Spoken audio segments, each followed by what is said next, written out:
Obrigada. Boa tarde a todos e todas. Obrigada pela participação de vocês nesse webinário do NARA. Meu nome é Jimena Roncâncio. Eu sou integrante do NARA, da Faculdade de Saúde Pública da USP. Esse é o núcleo de pesquisa em avaliação de riscos ambientais do Departamento de Saúde Ambiental da Faculdade de Saúde Pública da Universidade de São Paulo. Sim, nosso grupo é formado por docentes, pesquisadores, estudantes de mestrado, de doutorado e também pós-doutorandos. E dedica o tempo aos temas de pesquisa que envolvem essa interface saúde e qualidade ambiental. E tem sempre tido uma preocupação, né, de garantir visões interdisciplinares para a melhor compreensão dos problemas importantes que afetam a nossa sociedade e também na busca pela superação dos desafios que enfrentamos agora como sociedades modernas. É por isso que nesse webinar iremos apresentar o debate com vocês, o tema dos direitos da natureza como caminho para o bem viver. O objetivo desse debate é discutir como essa mudança, né, de paradigma, como os direitos da natureza e o entendimento deles pode desconstruir a relação que temos com a natureza como humanos, a favor de sociedades mais sustentáveis e indivíduos que tenham acesso a uma vida saudável e em harmonia com a natureza. Essa oposição entre natureza e sociedade é uma construção do século XIX, que serve ao duplo propósito de controlar e ignorar a natureza. A exploração da natureza para atender às necessidades humanas foi a visão dominante da elite europeia, que passou a explorar os recursos naturais em suas colônias, entrando muitas vezes em conflito com as visões persistentes das comunidades tradicionais. No entanto, atualmente em muitos países da América Latina, muitos movimentos têm protagonizado um processo de decolonialismo e retoma dos saberes e ideias das comunidades tradicionais. No centro dessa discussão no continente estão as ideias da Pachamama e do buen vivir, onde a natureza passa a ser vista como um sujeito de direitos e não mais apenas um objeto, né, para ser explorado, ressaltando a dependência entre a diversidade cultural e a diversidade biológica, o ser social e o ambiente em que ele habita. Reconhecer a natureza como sujeito de direitos gera uma mudança nas formas de julgamento de questões ambientais e suas consequências sociais, dentro do âmbito jurídico e, consequentemente, nos aspectos relacionados à gestão, conservação, sustentabilidade e saúde ambiental. E é sobre isso que vamos conversar hoje no webinário. E lembrando, né, que os participantes, todos, quem está assistindo, podem enviar as perguntas pelo chat, que ao final das apresentações abriremos por debate. Eu vou dar agora a palavra para a Denise, que vai apresentar os nossos convidados. Denise. Muito obrigada, Jimena. Bom, para nos ajudar a compreender melhor como os direitos da natureza relacionam-se com o bem viver, a proteção à saúde e um desenvolvimento econômico e social, vamos ouvir e conversar com o professor Fernando Antônio de Carvalho Dantas, graduado em Direito, mestre e doutor em Direito de Relações Sociais pela Universidade Federal do Paraná. Atualmente é professor titular da Universidade Federal de Goiás e membro especialista da plataforma Harmony with Nature, da Organização das Nações Unidas. Professor Fernando, agradecemos imensamente a sua presença aqui conosco. E em seguida, vamos ouvir Rodrigo Botelho, zootécnico pela Universidade Nacional da Colômbia, mestre em Desenvolvimento Sustentável dos Sistemas Agrários, no Programa de Ciências Agrárias e Ambientais da Universidade Javeriana e diretor da Fundação para a Conservação e Desenvolvimento Sustentável da Colômbia. Rodrigo Botelho, é um prazer tê-lo conosco hoje também, e desde já agradecemos a presença de ambos. Eu gostaria só de salientar que, como nós estamos num evento português e espanhol, vamos tentar falar mais devagar para que todos possam compreender. E se os participantes tiverem alguma dúvida, a Rimena, eu estamos aqui à disposição para esclarecer algumas dúvidas. Então, vou passar a palavra para o professor Fernando. O senhor tem 30 minutos. Obrigada. Boa tarde a todas e a todas. Obrigado, Denise. Obrigado, a Rimena. Obrigado à professora Adelaide, ao NARA, a Escola de Saúde Pública da USP. Para mim é um prazer muito grande falar sobre os direitos da natureza como um caminho para o bem viver, num grupo de pesquisa que trata de uma questão tão fundamental na atualidade, que é o cuidado, o bem-estar, tanto nosso, seres denominados de animais humanos, né, e dos demais seres com os quais nós, os humanos, temos uma relação indissociável, uma relação absolutamente necessária para que possamos ter esse bem-estar de todos de forma compartilhada, de forma integrada, de forma que não tenhamos a hegemonização, a priorização de um ser em detrimento de outros. Então, eu fico muito feliz em participar desse evento, fico muito feliz pelo convite e vou tentar, nesses 30 minutos, já levei aqui mais de um minuto somente para fazer os agradecimentos, dar alguns aspectos e algumas ideias a respeito do que seria esse novo contexto, esse novo ambiente. Eu digo novo porque é uma terminologia utilizada para denominar o novo constitucionalismo latino-americano, mas que, em relação ao conteúdo, não tem nada de novo, né? Porque nós temos aí um diálogo com ancestralidades, com povos e culturas, portanto, sistemas de vida ancestrais que foram artificialmente, que foram violentamente, a gente pode até dizer assim, negados, invisibilizados, destruídos, né, em processos que a cultura moderna ocidental e um direito, numa perspectiva emancipadora, hoje chama de processos genocidas, etnocidas e epistemicidas. Então, falar em um evento que tenta fazer um resgate de sistemas de vida que promovem o bem-estar, portanto, promovem, né, a harmonia entre os seres que habitamos essa chamada e essa denominada casa comum, é algo que me dá muita satisfação e muito prazer, e é muito necessário no ambiente sindêmico, e estou numa escola de saúde pública, de saúde coletiva, todos sabemos o que é esse conceito da epidemiologia social, né, de que nós estamos numa pandemia da Covid-19. Nós estamos em um ambiente de sindemia, ou seja, de convergência de diferentes epidemias e pandemias,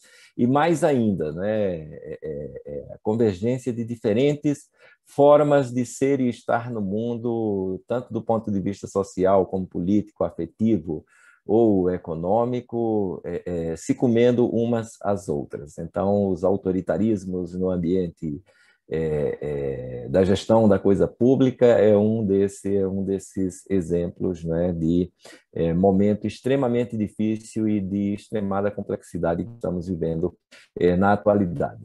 E eu gostaria de iniciar a minha fala dizendo e resgatando aqui duas falas de dois, lamentavelmente são dois homens, né, o Davi Kopenawa Yanomami e o Fausto Reinaga, mas dois sábios de povos ancestrais. O Davi Kopenawa Yanomami, um indígena do povo Yanomami, no extremo norte do Brasil, noroeste do Brasil e de outros países da América Latina, de Abya Yala, como é a Venezuela, e o Fausto Reinaga, da Bolívia, o povo Aimara boliviano. Né? Diz Davi Kopenawa Yanomami, do livro A Caída do Céu, Palavras de um Xamã Yanomami.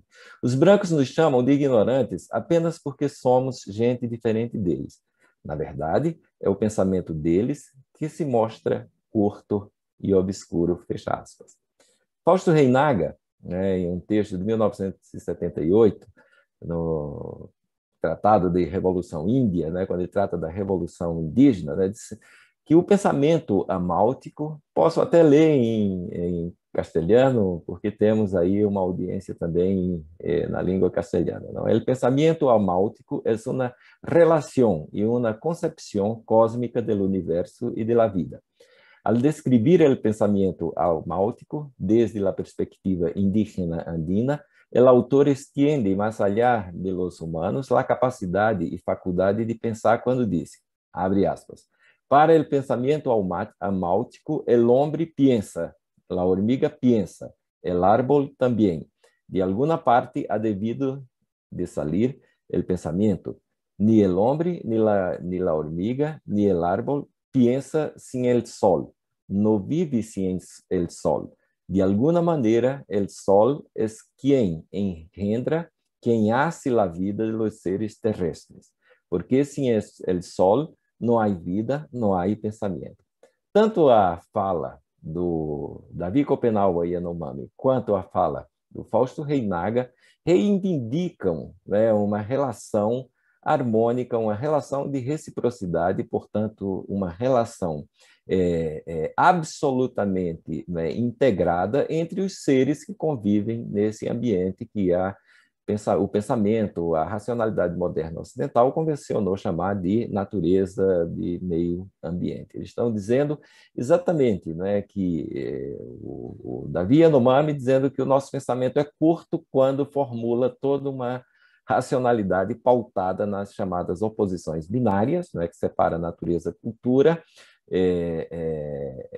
conhecimento, realidade, né, homem, que seria a cultura, e a natureza, que seria o objeto. Portanto, a cultura constrói os mecanismos narrativos e legitimadores dessa apropriação pela cultura, portanto, pelos seres humanos, daquilo que chamamos de objeto, a natureza. O Fausto Reinaga diz, olha, esses seres existentes nesse ambiente convivencial, eles não existem se não fosse o sol, se não fosse a água, se não fosse os alimentos que saem da terra, se não fosse a terra. Claro que, desde a perspectiva das cosmovisões andinas, né, o sol, né, seria aí uma perspectiva,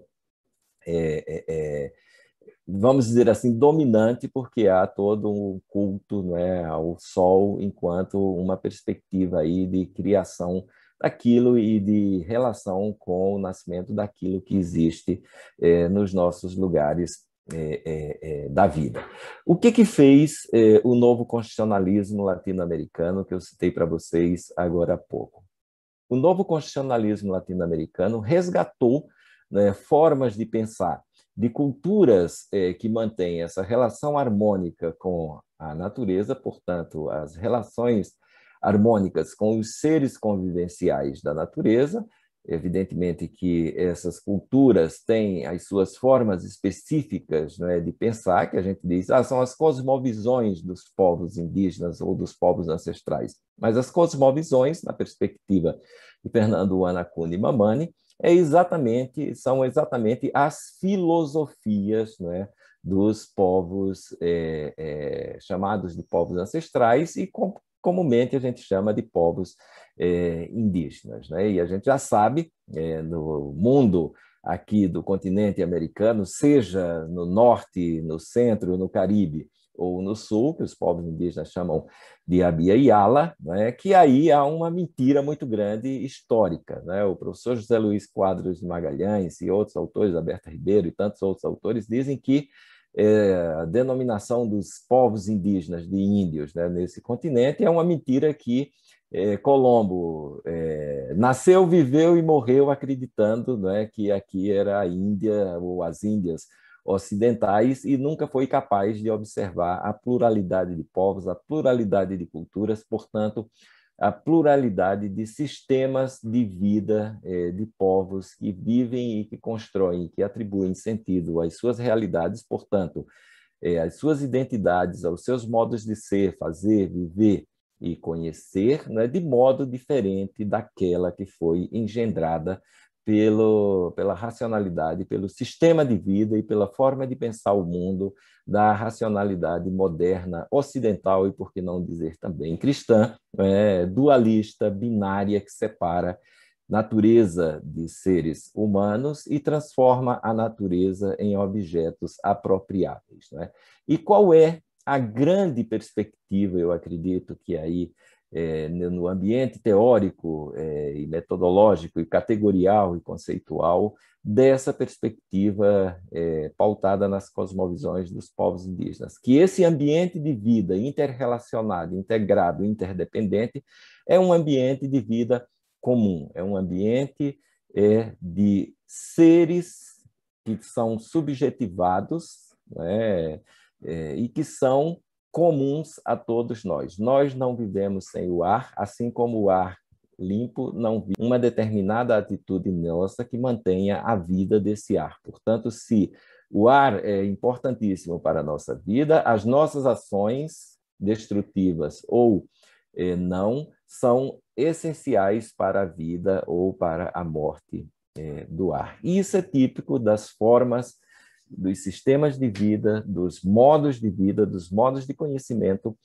dos povos chamados de ancestrais, povos indígenas, povos hoje também comunidades tradicionais de muitos tipos, quilombolas, fundo de pasto, ciganos, tantos outros povos, ribeirinhos, caiçaras, né? Tantos outros povos que têm formas harmônicas de relação de vida com esse espaço e com esses seres que não são pautadas pelas oposições binárias, sujeito e objeto. E quando isso começou? Joaquim Herrera Flores, um filósofo espanhol, diz que isso começa com a cultura cristã e com a cultura cristã capitalista. Aqui não cabe a gente aprofundar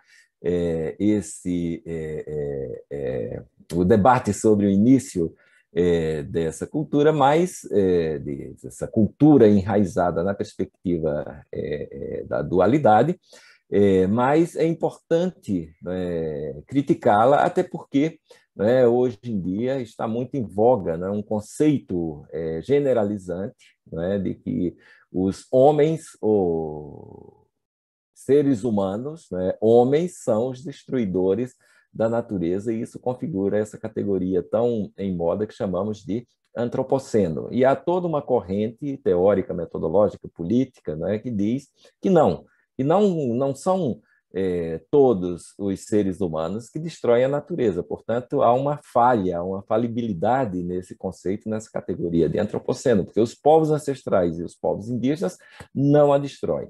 Quem destrói esse lugar da vida e os seres que convivem nesse lugar da vida são povos que aderiram a uma determinada forma de pensar, portanto, um determinado sistema de vida binário e dual que trata a natureza e os seres que a integram como objeto, numa perspectiva instrumental, mecanicista, capitalista, e destrutiva desse espaço. E, portanto, a partir aí de uma perspectiva de Jorge Ceballos, um mexicano, Brian González, outro pesquisador da América Central, da Costa Rica, formula toda uma teoria de que hoje nós temos, no lugar dessa ideia de antropoceno, a ideia de plutoceno, uma determinada camada de uma população rica, proprietária e detentora de meios de produção e de ações destrutivas da natureza que destroem esse espaço da vida. E os seres que o integram.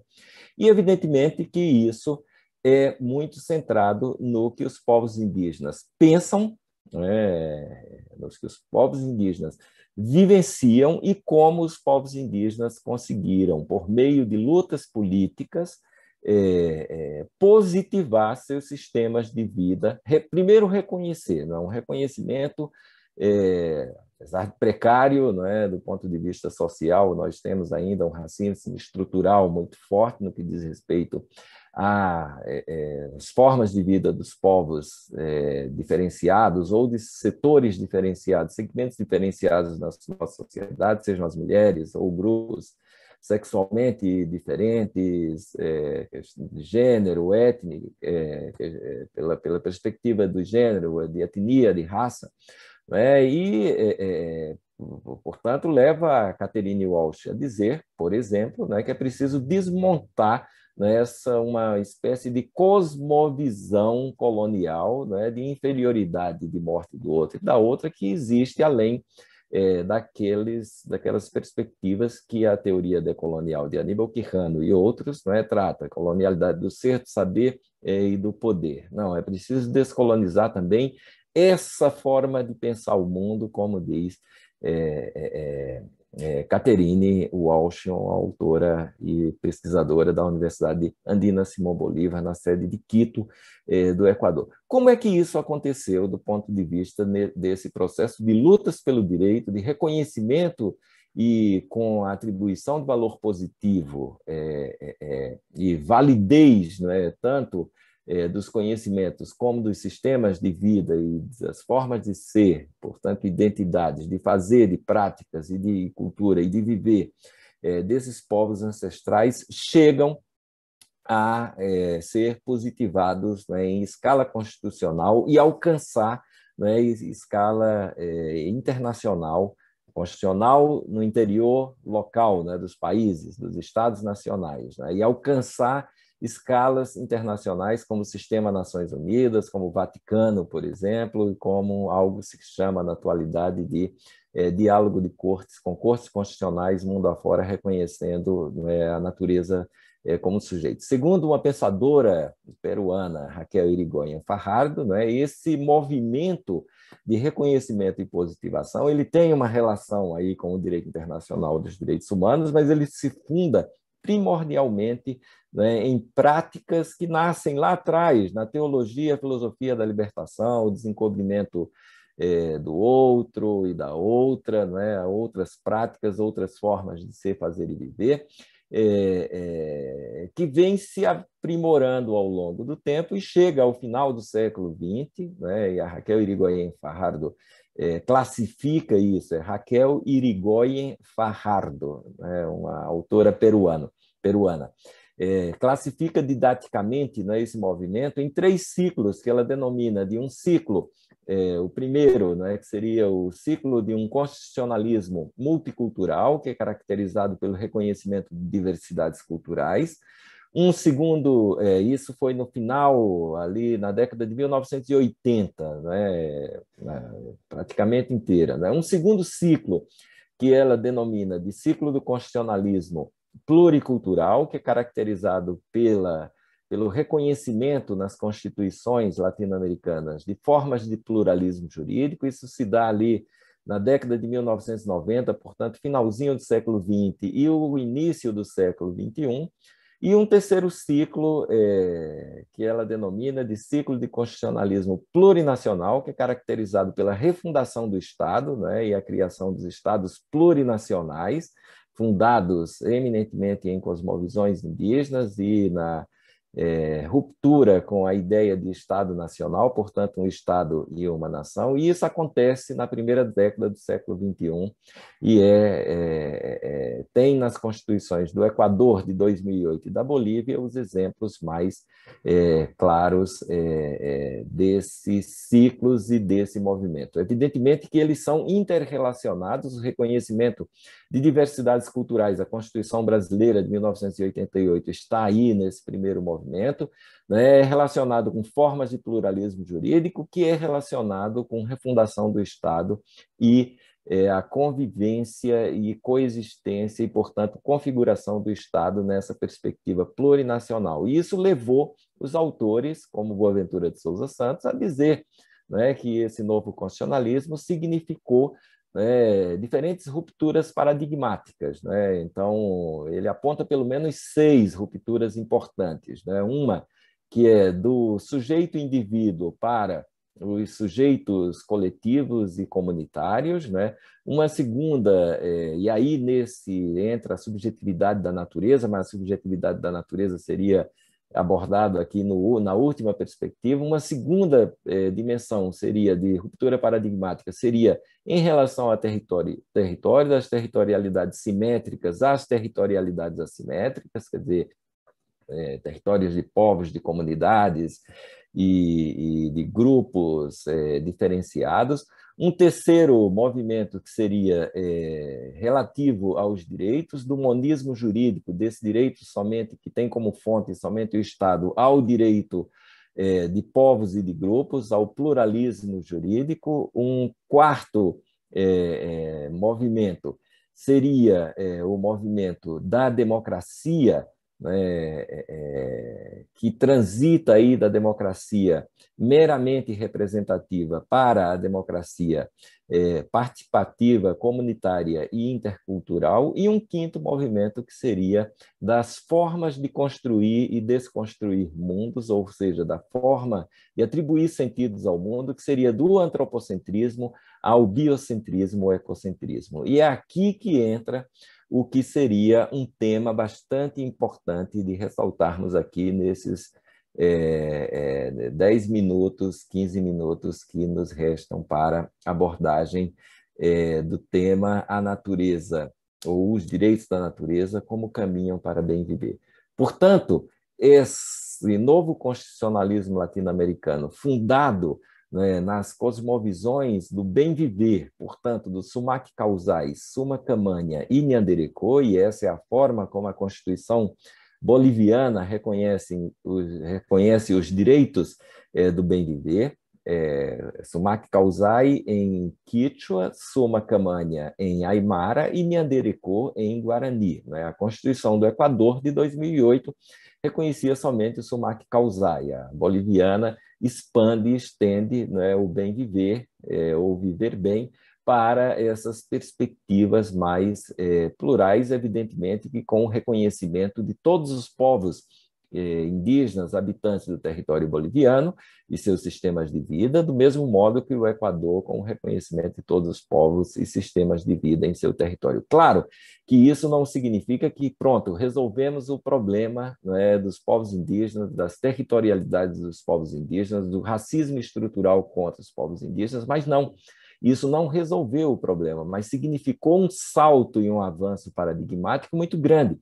Nina Pacari, indígena quichua, e uma das referências epistêmicas, né, do novo constitucionalismo latino-americano, falou recentemente, na abertura desse curso, que eu estou aqui com o logotipo atrás de mim, né, e diz, olha, os direitos e pela primeira vez as cosmovisões dos povos indígenas incidiram, portanto, foram positivadas em sistemas jurídicos constitucionais modernos ocidentais em países latino-americanos. E o que é que isso significa? Isso significa lutar pelos direitos e lutar pela atribuição de sentidos no processo de aplicação desses direitos, que é aquilo que o Raul Lhaçag Fernandes, a Nina Pacari, foi juíza da Corte Constitucional do Equador, né? O Raul Lhaçag Fernandes, um indígena quichua e talvez um dos grandes constitucionalistas indígenas do mundo na atualidade, constitucionalista em geral, né? Diz que para entender esses direitos da natureza e os direitos do bem viver, que são fundados nas cosmovisões dos povos indígenas, no processo de aplicação, de construção de políticas públicas ou de interpretação no judiciário desses direitos, é preciso atribuir o sentido que os povos indígenas, portanto, os povos ancestrais, dão a esses direitos. E a teoria dele, a teoria da interrelacionalidade, a gente vive falando em interseccionalidade, interdisciplinaridade, e o Raul Lhaçag Fernandes, a partir, né, do Sumac Causai, portanto, a partir dos sistemas de vida dos povos ancestrais, no caso específico, né, ele relata muito o caso do povo quichua, andino, né, é preciso dizer o que é essa pluralidade de sistemas de vida. E aí que entra o debate importante no que diz respeito à reivindicação do bem-estar. O que é bem-estar? Bem-estar é ter uma relação pautada no comum com aqueles seres, vou colocar aqui entre aspas, né, elementos que são absolutamente indispensáveis para a vida, para a manutenção da vida no presente, para a sua reprodução e para a sua possibilidade de existência no futuro. Algo parecido, não é a mesma coisa, evidentemente, com aquilo que o nosso sistema constitucional e o direito ambiental clássico chama em qualidade de vida, gerações presentes e gerações futuras. Só que, no caso do bem viver, ou do viver bem, né, sumac causai summa camania hernandereco, isso se estende muito mais. O direito ambiental clássico se transformou num mero procedimento de apropriação da natureza, porque ele é pautado na ideia binária de que nós somos os seres humanos que temos direito ao desfrute da natureza. E mais, atribuímos uma qualidade a essa, um adjetivo a essa natureza conservada, né, com qualidades que nos permitam. Mas acontece o seguinte, a nossa atuação e a nossa relação, a partir dessa separação de que eu posso me apropriar da natureza, é mediada por relações de poder, né, e poder do capital, por exemplo, que não respeita aquilo que é absolutamente essencial para as vidas e que deve ser mantido no ambiente dos comuns. Digo isso em relação à terra, digo isso em relação ao ar, digo isso em relação à água, digo isso em relação à alimentação, digo isso em relação a todos aqueles elementos que são absolutamente elementos seres, né? Porque na perspectiva do novo constitucionalismo latino-americano, o ar, a água, o alimento, a pedra, a terra são seres, devem estar aí num ambiente de disposição comum, portanto, não passível de apropriação privada e individual e, portanto, limitadora do desfrute comum.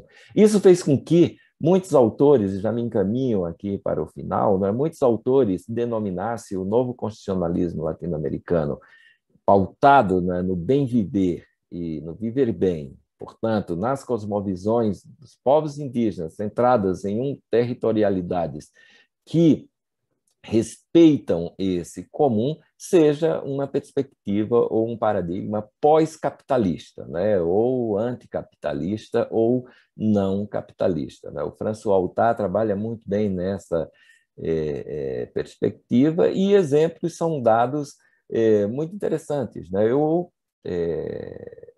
dependo, e a nossa vida depende absolutamente, né, desse líquido precioso que chamamos de água. Mas se nós tomarmos suco de frutas, né, nós conseguimos sanar em parte, né, a nossa necessidade desse líquido água, porque sabemos que essas frutas têm água. Não iríamos morrer imediatamente, poderíamos morrer de consequências, né, do açúcar ou de outras questões. Estou aqui falando numa faculdade de saúde e de medicina, saúde pública, eu sei que posso estar cometendo erros, né? Então, mas eu posso suprir essa minha necessidade com a água que tiro dos frutos ou dos vegetais, mas eu não posso não satisfazer essa minha necessidade. Portanto, eu posso escolher se tomo suco ou se tomo água, mas eu não posso dizer eu posso deixar de tomar esse líquido e continuarei vivendo. Então, existem elementos, existem seres, e a designação e a configuração da água, por exemplo, como um ser, o que provocou, por exemplo, em Cochabamba,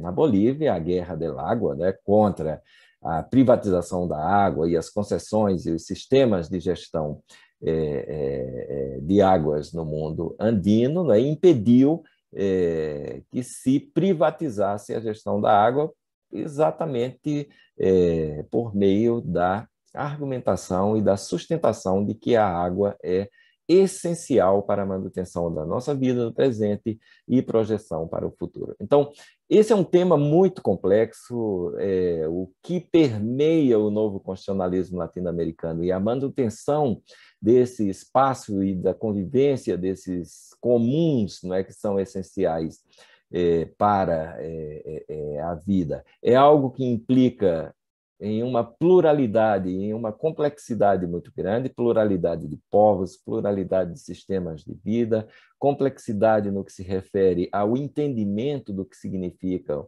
essas complexidades para que não caiamos em perspectivas simplificadoras, né? Dizer, ou naturalizadoras de que estamos diante de povos e comunidades que são a salvação do mundo e que não tem erros, não tem equívocos, não tem algo que seja criticável. Evidentemente que não é isso, a experiência histórica já demonstrou isso com a refutação daquela teoria do bom selvagem, mas o movimento político hoje de subjetivação da natureza, que é aquilo que dá corpo, não é, a essa perspectiva ecocêntrica, biocêntrica do reconhecimento da natureza sujeito no novo constitucionalismo latino-americano, pautado nessa ideia do bem viver, é o que faz com que a natureza sujeito tenha espaço de luta pela sua existência, pela sua sobrevivência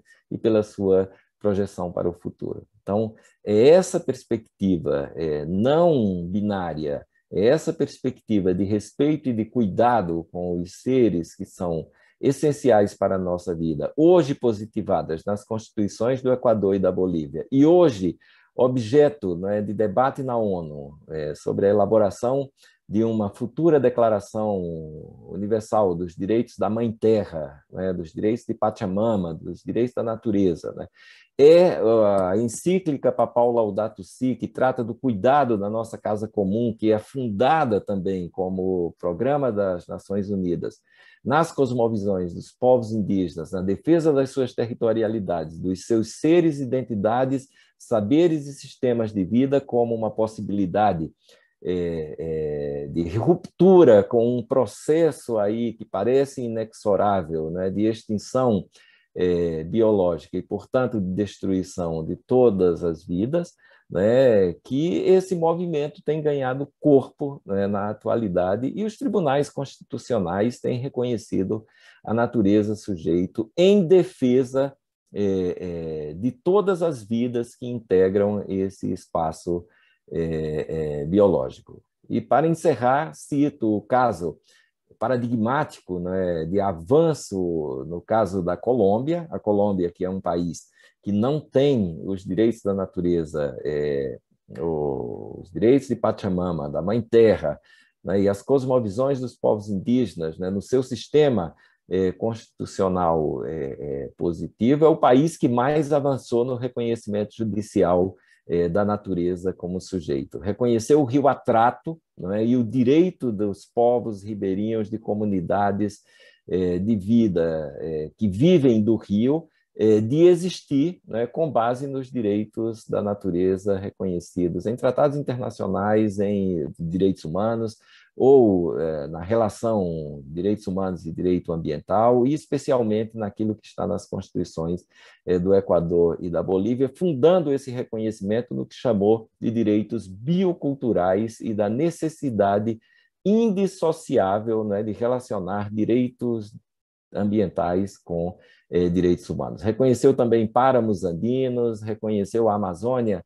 colombiana, e que isso demonstra, né, que estamos aí em um movimento que pode frear um pouco esse processo de destruição de nós mesmos.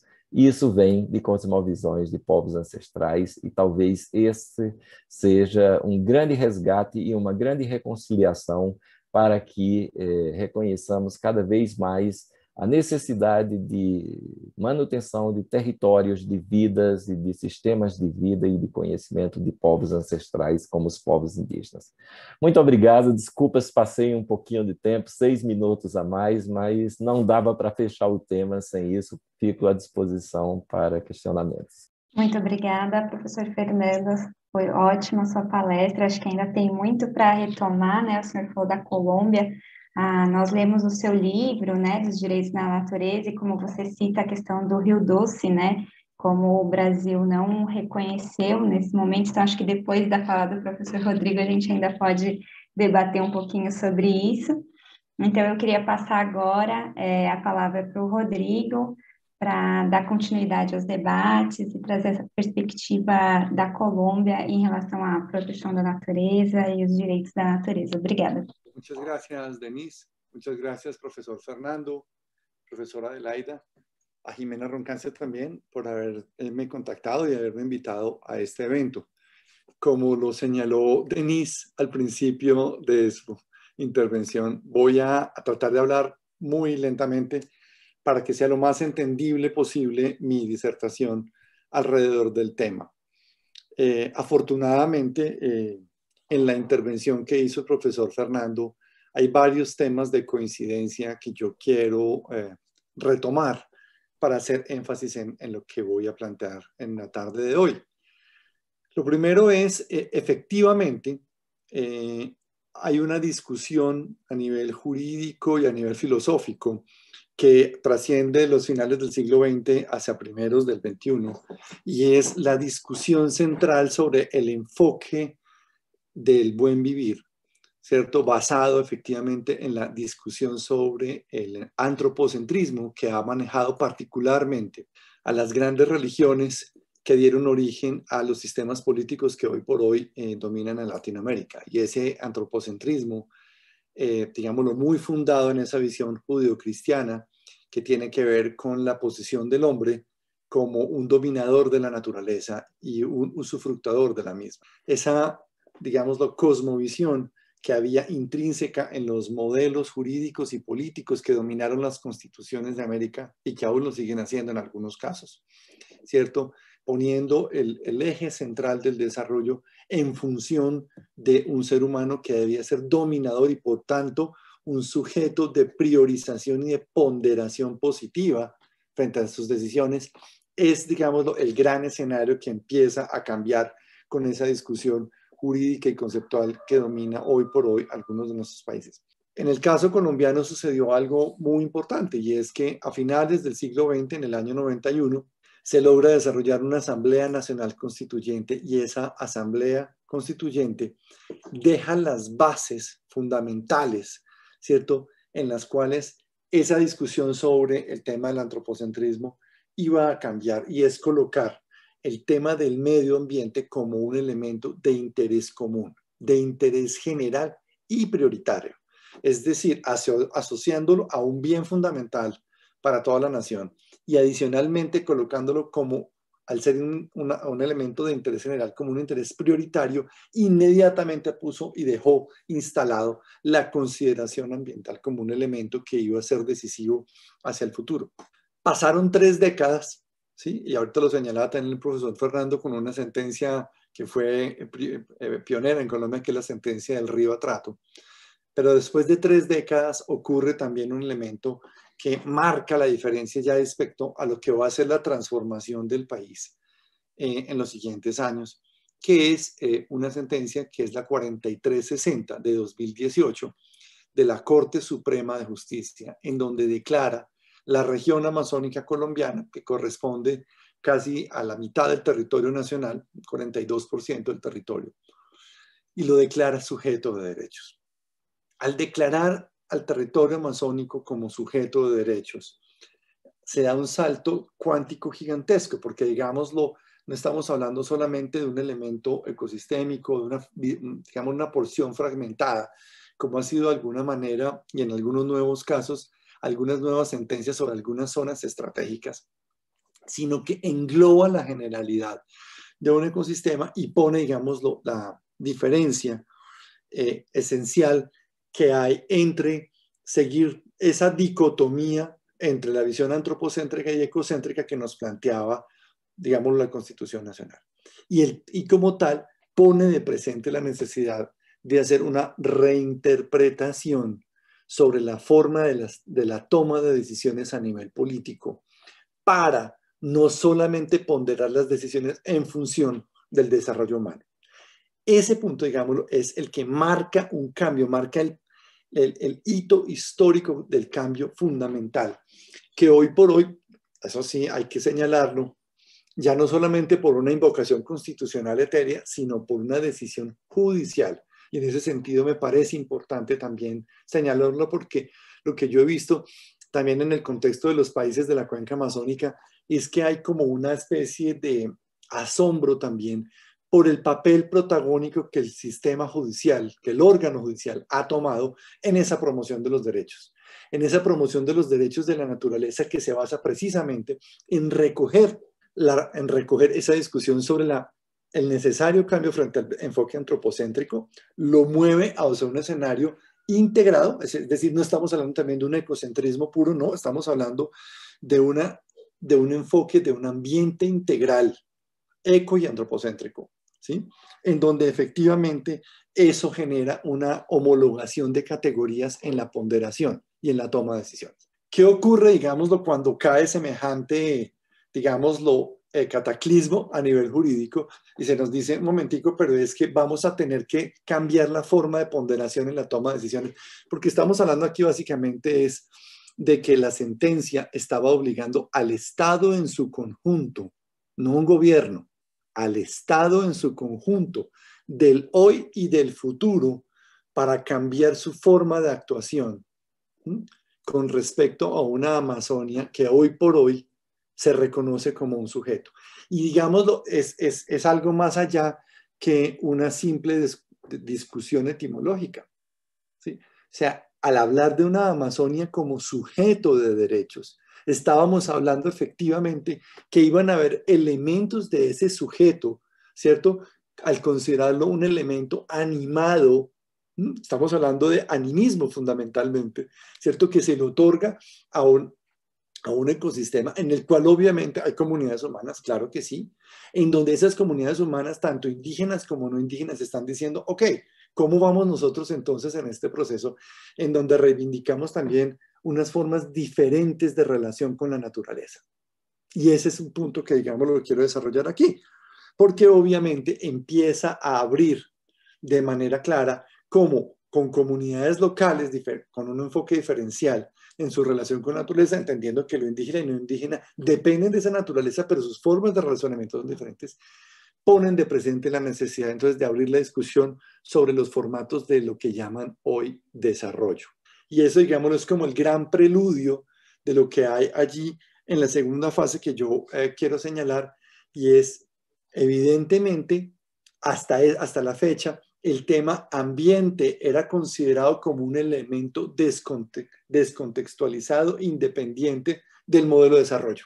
Y si ustedes se dan cuenta, en la mayoría de los países, efectivamente, el tema ambiental era delegado a una triste oficina del mal llamado Ministerio de Ambiente. Y lo llamo así, no solamente para el caso colombiano, para cualquier país, ¿cierto? En donde siempre ha sido, digámoslo, un elemento de alguna manera decorativo en el mejor de los casos, en otras simplemente un palo en la rueda, pero claramente con unas deficiencias a nivel de incidencia política, presupuestal, que le impedían generar efectivamente una interdependencia, porque es que el tema del ambiente no se quería ver como una cosa interdependiente con el modelo de desarrollo, sino un asunto básicamente de cuidar aves exóticas y algunos bosques alejados del territorio. En la medida en que el proceso de depredación ambiental se fue dando cada vez de mayor manera, y en ese sentido quiero señalar lo que ha significado, en el caso colombiano por lo menos, lo que es este último gran repunte de los procesos de transformación de los bosques amazónicos, que de manera, digámoslo, general, tanto para Colombia como para los países de la región, la cuenca amazónica, ha sufrido un proceso de transformación brutal y vertiginoso a partir del año 2016, en donde las tasas de deforestación vuelven a ocupar los mismos niveles que estuvieron a principios del siglo XXI, por una razón muy sencilla, y es que hoy por hoy estos territorios, los territorios de los suelos latinoamericanos y en particular los bosques amazónicos y otras zonas, son hoy por hoy el último refugio de tierras disponibles para los agrocommodities en el planeta. Esa es un poco la situación clara. Llámese territorios indígenas, parques nacionales, reservas forestales. Eso en la economía de mercado hoy por hoy no existe.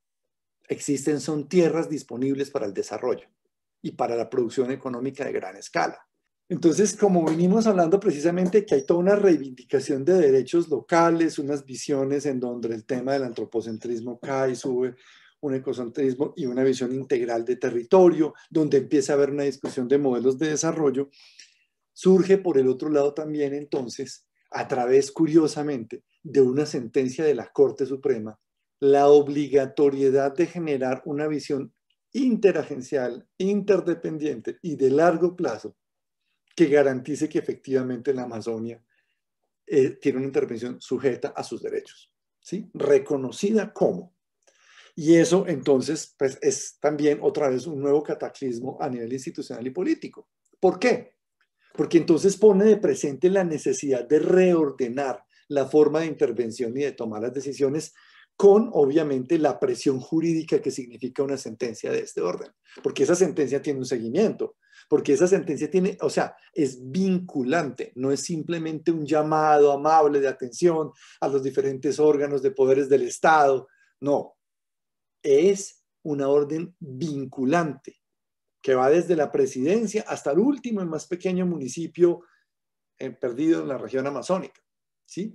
Que le habla no solo al sector ambiental, sino a los sectores del desarrollo, que le habla a los departamentos y a los municipios, que le habla a las fuerzas militares, que le habla a los organismos aplicadores de la ley, que le habla a los organismos que velan por la defensa de las tierras indígenas, que le habla a quienes tendrían que velar por la generación de las tierras para campesinos sin tierra.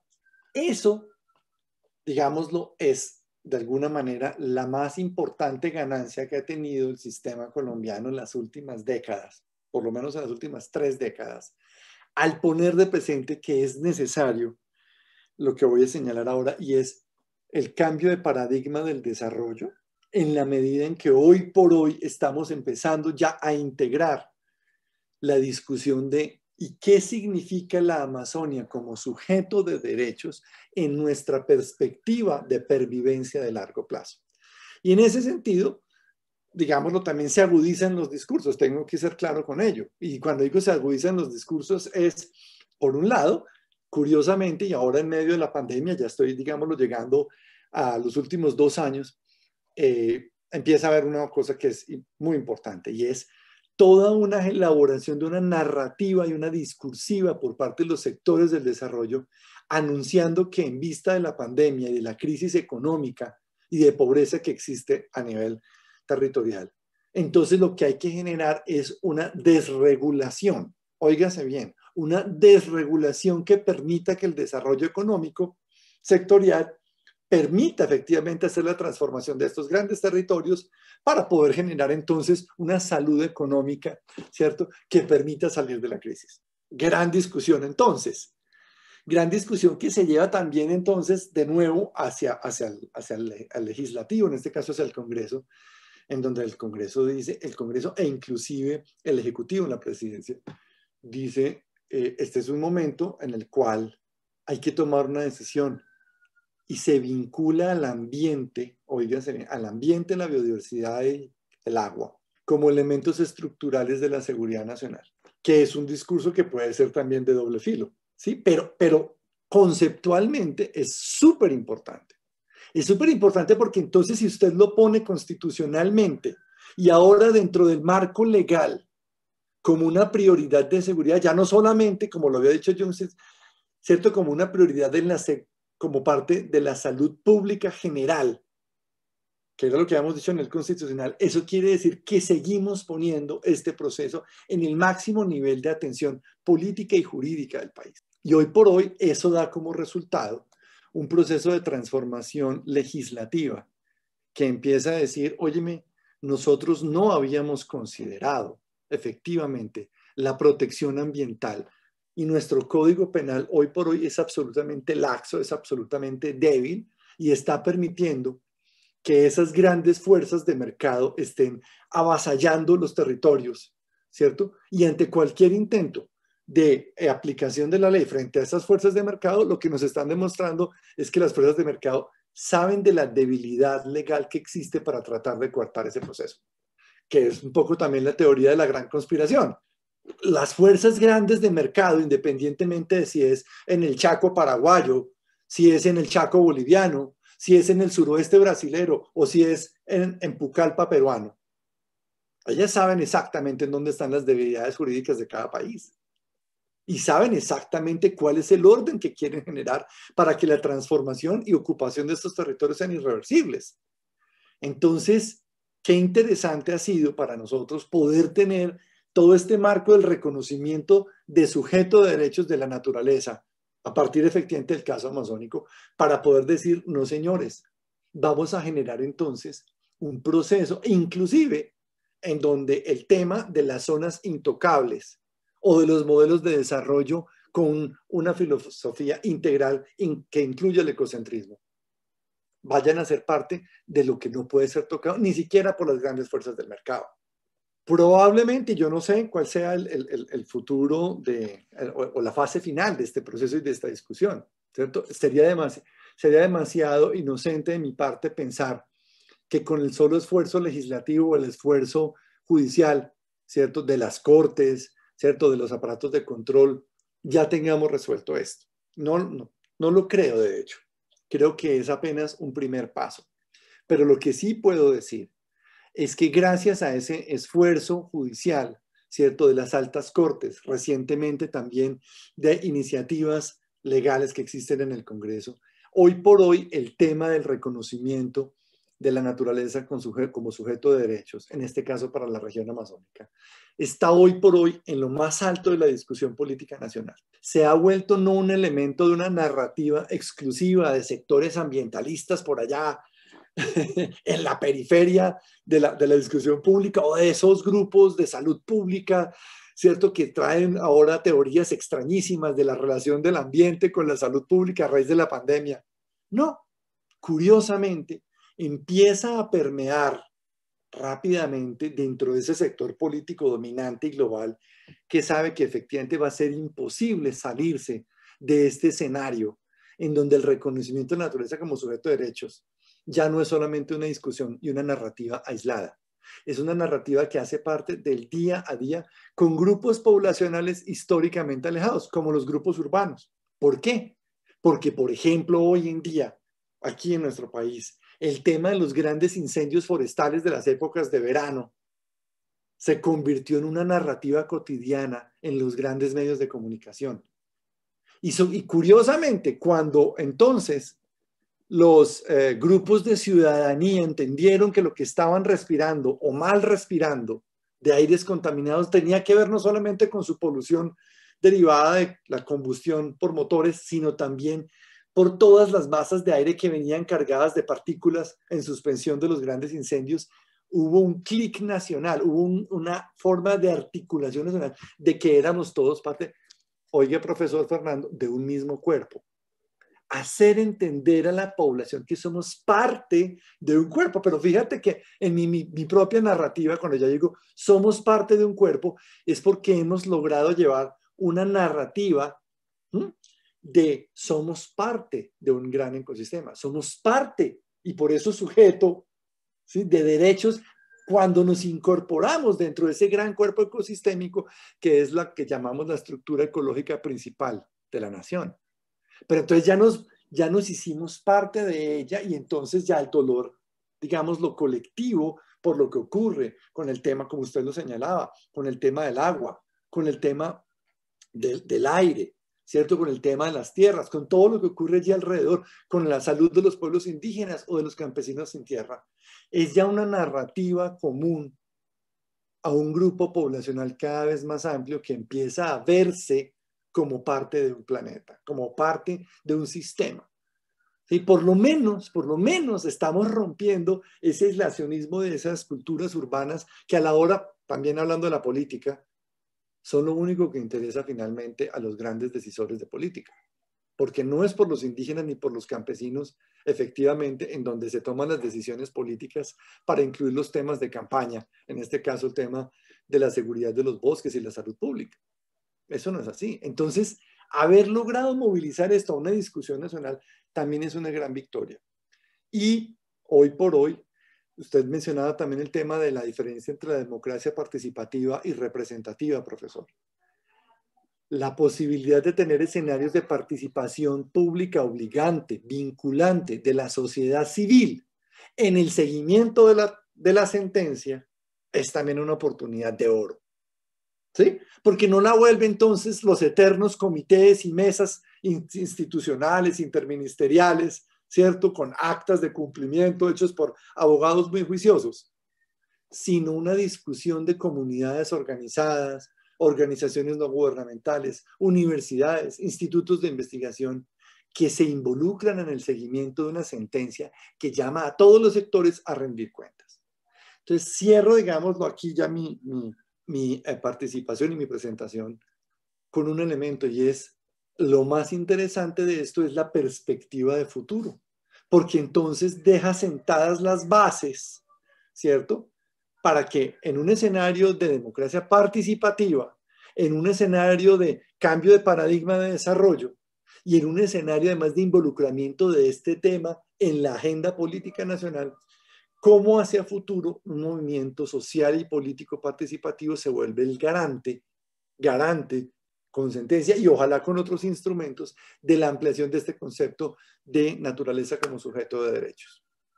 Yo creo que con esto podemos entonces dar un espacio para la conversación con los miembros y participantes de este panel. Muchas gracias.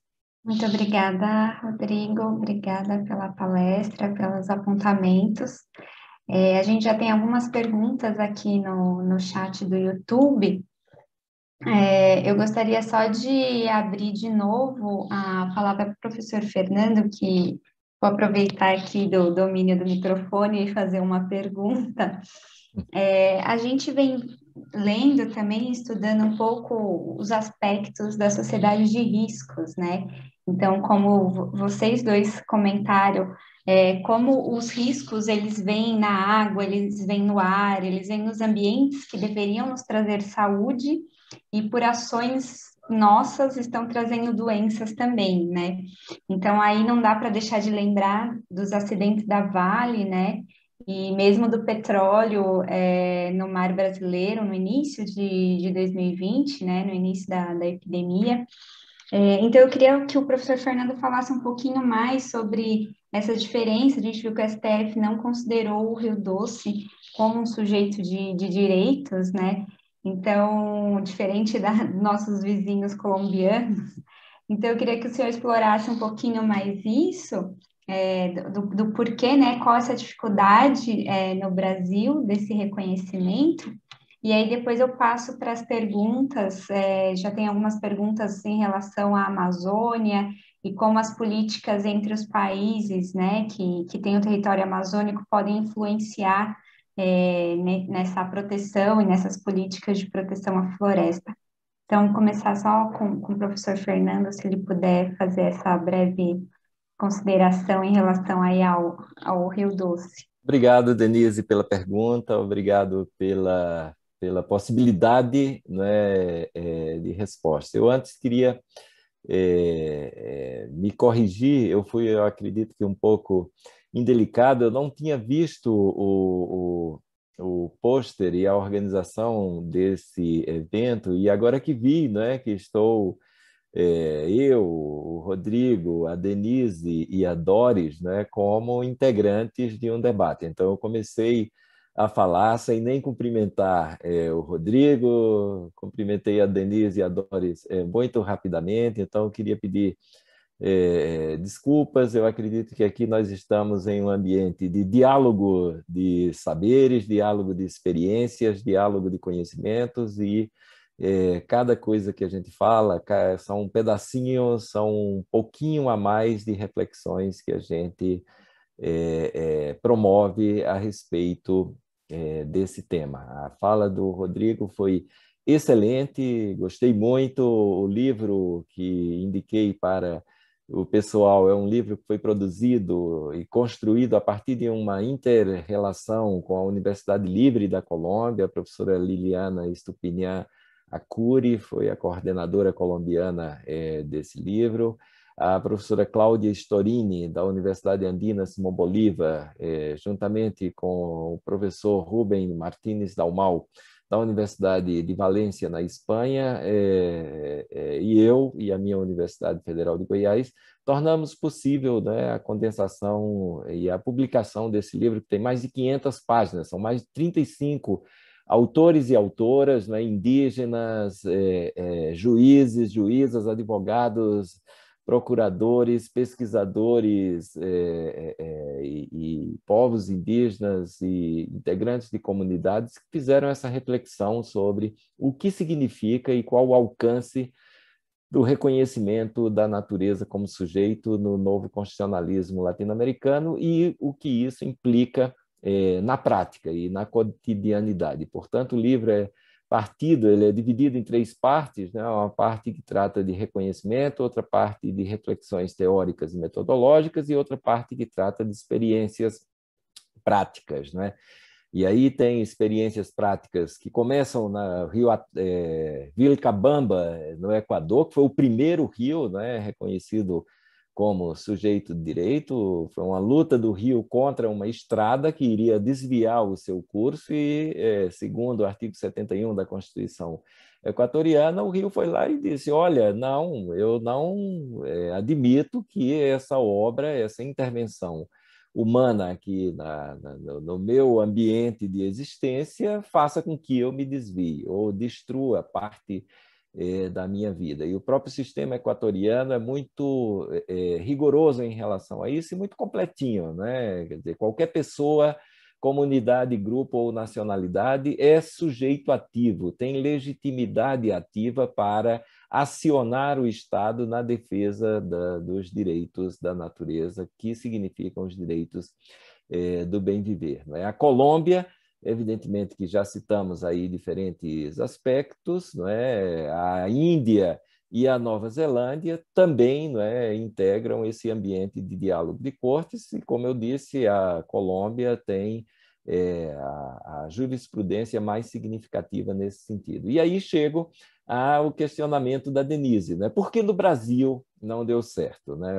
A ação do Rio Doce não foi o STF, né, Denise? Essa é uma ação que foi proposta na Justiça Federal de Minas Gerais por uma associação chamada Nação Pachamama e pelo advogado Lafayette Garcia Novaes Sobrinho, né, que entrou com essa ação com base nessa posição teórica e metodológica que chamamos de diálogo de cortes, né, entrou com a ação em nome não somente do Rio Doce, e sim em nome da bacia hidrográfica do Rio Doce, certo? Então, contra um crime ambiental, o que aconteceu em Mariana não foi um acidente, foi um crime, certo? Existe no Brasil uma legislação muito consistente para a preservação de catástrofe, e a ação da bacia hidrográfica do Rio Doce ela foi fundada nessa legislação brasileira que protege, aí é uma legislação, a gente tem que reconhecer, uma legislação antropocêntrica, que protege os seres humanos de catástrofes. Evidentemente que a ação do Rio Doce ela foi proposta logo em seguida, ao crime de Mariana, poderia, porque se pedia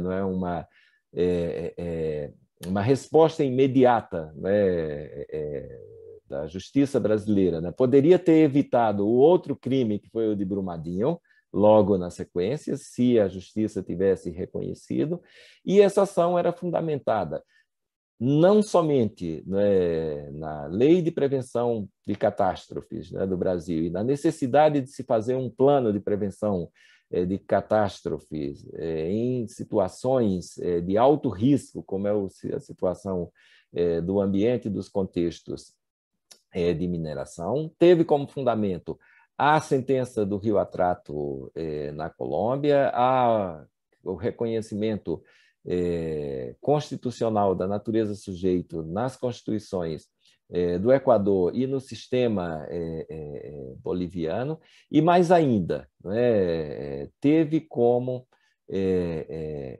fundamento a necessidade de existência do rio enquanto elemento, enquanto ser essencial para o nosso bem-estar e para o bem-estar de todos os seres, povos, comunidades que habitam e dependem desse rio. E citava como paradigma a instituição na decisão colombiana do Rio Atrato, a constituição de uma espécie de conselho guardião, né, um conselho intercultural guardião, protetor, gestor do Rio Atrato, pedia-se para o Rio Doce, contra possíveis e futuras destruições.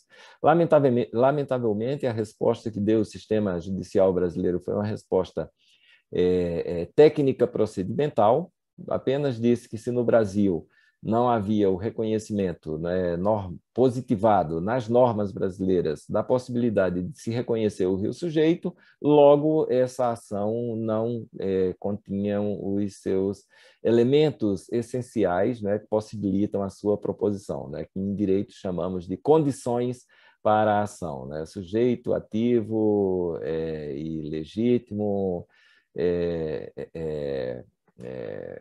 um bem jurídico protegido por lei e capacidade das partes. Então, não foi aceita a ação, foi extinto o processo sem o julgamento do mérito, quando na própria fundamentação do pedido se colocou, não é, que isso tratava-se de um avanço baseado no diálogo de cortes, e se colocou o exemplo de países que também não tinham na sua legislação o reconhecimento dos direitos da natureza e aplicava decisões de cortes de outros países, de outros tribunais, num processo aí de aproximação em situações próximas, né, em situações de similaridade prática, né? Em direito, a gente tem alguns termos muito complicados, né? Não é o caso de ficar citando aqui, porque não estamos em um ambiente de operadores de direito, mas em direito isso chama-se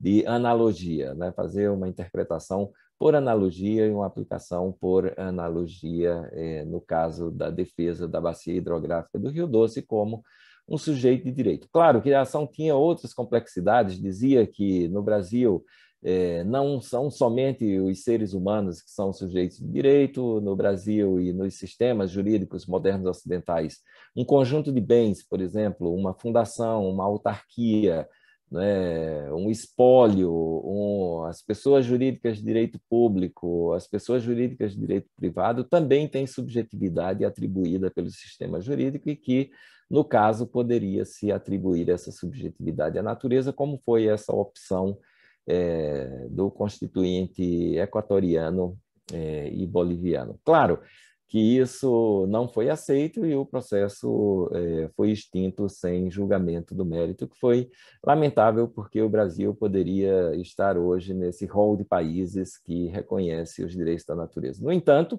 há aí no ambiente municipal, né, a professora Vanessa Rasson, a primeira tese de doutorado sobre os direitos da natureza no Brasil, o primeiro livro publicado sobre os direitos da natureza no Brasil e que é autora de um dos capítulos, o capítulo Brasil, juntamente comigo, né, nesse livro, e com outros, né, com a Germana, com o José Luiz, com o Lafayette, a Cristiane Derani, a Tatiana Ribeiro, né, e a Vanessa Rasson, um projeto aí de reconhecimento no âmbito municipal, já fez com que municípios brasileiros como Bonito e Paudalho, em Pernambuco, Florianópolis, há um debate em São Paulo, em Fortaleza, né, reconhecesse esses direitos nas suas leis orgânicas municipais. Então, lamentavelmente, isso não aconteceu em relação ao Rio Doce, digo, poderia colocar o Brasil na vanguarda dessas questões, né, e poderia ter se evitado, né, o segundo crime, que foi o caso